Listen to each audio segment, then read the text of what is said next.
Start. I was quiet. I did not talk and I did not have any friends. I was alone.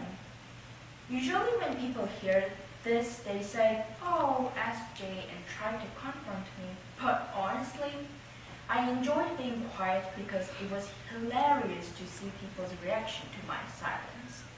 Yes, I was a silly, shooty kid. When I was silent, adults around me showed quite interesting reaction. They defined my silence as a shyness and behaved like understanding my silence by saying, "Oh, Sojang is a quiet and shy kid." They encouraged me to speak, but I hated their hypocritical encouragement, which is from their cockiness that they know me very well. I was sick of their hypocritical actions and finally I completely shut down my mind and I stopped communicating with everyone, including my parents. My parents were very worried about me and they tried to make me speak. They kept asking meaningless questions repetitively and endlessly. They asked me, "How are you? What did you do? What do you want to eat? What do you want to watch?" Again and again. I was young.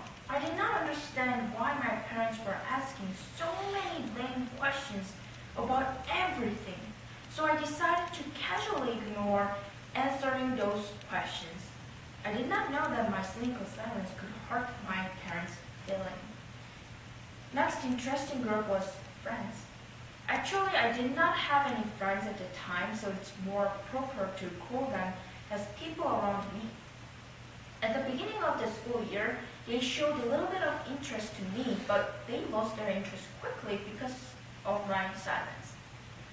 Some of them did not care about me anymore, and I was invisible to them. Some of them were offended by my silence and expressed their hatred to me.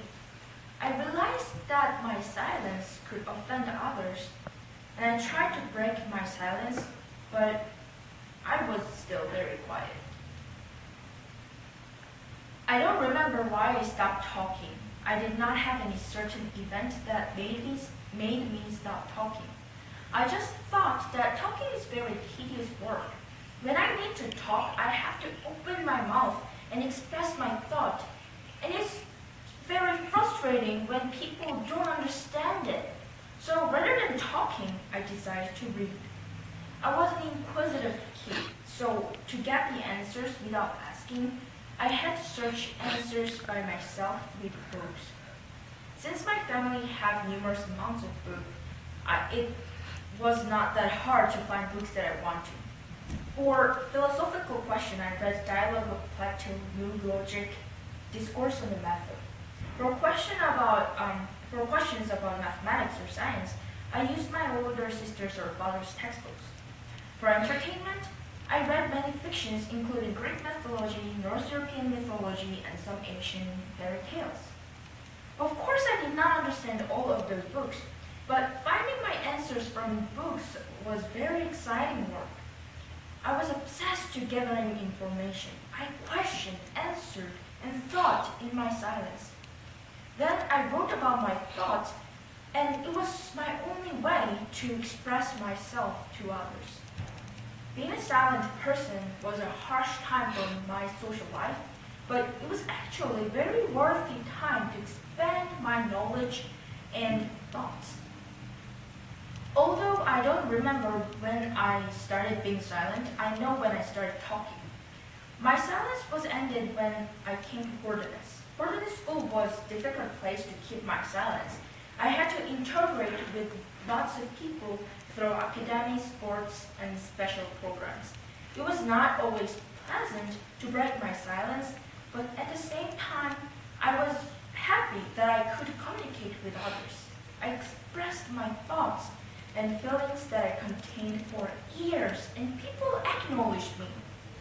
As you see, I was quite cynical and cold kid, but after sharing my emotion and thoughts with others, I started having deep intimacy with others. It sounds very cheesy, but I realized that I really like people. Also, I found that I could find answers for my questions through people. They gave me various answers. Their answers were not always right or perfect, but their thoughts and mind were very interesting. I used to have a hard time with communicating with others, but now I'm finally sharing my thoughts and making friends. I am visible.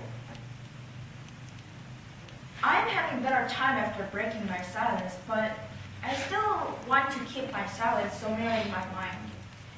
I read more when I was silent. I read more when I was silent. I listened more when I was silent. I saw more when I was silent. When I was silent, I could absorb diverse knowledge, opinion, and thoughts quickly and easily, just like a sponge. Also, silence taught me how to chase the loneliness to delight solitude. Silence was not my safe shelter to me. Silence is a huge part of me. As I told you previously, I am a very inquisitive person, and I think about me a lot when I'm silent. I keep asking me who I am and how I prove my existence. Unfortunately, I have not found the answer yet. I am still on the way to find my identity. However, as Descartes said, I think, therefore I am. I believe thinking who I am is the way to prove my existence. And I'm pretty sure my silence, which makes me question and think about me, represents my identity and existence. Thank you.